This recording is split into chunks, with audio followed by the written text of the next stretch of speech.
classmates. Hi, teacher. Hi. Magandang hapon. Ito ang kapatid kong si John Gabriel.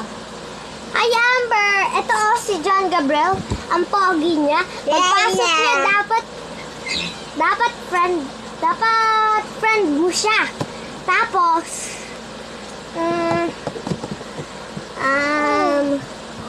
tsakalab ako ni Gab.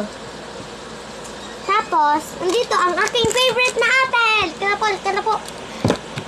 Huwag na po, mahiyaan kasi ang ate ko eh. Tapos, sana mag-viral to. Sana mga COVID-19 patients, sana gumaling na kayo. God bless you. Sana gumaling na kayo. Sana napigilan na ni Jesus at ni Jehovah yung COVID-19. Sana bumalik na sa dati itong Pilipinas natin. Bye guys! Bye!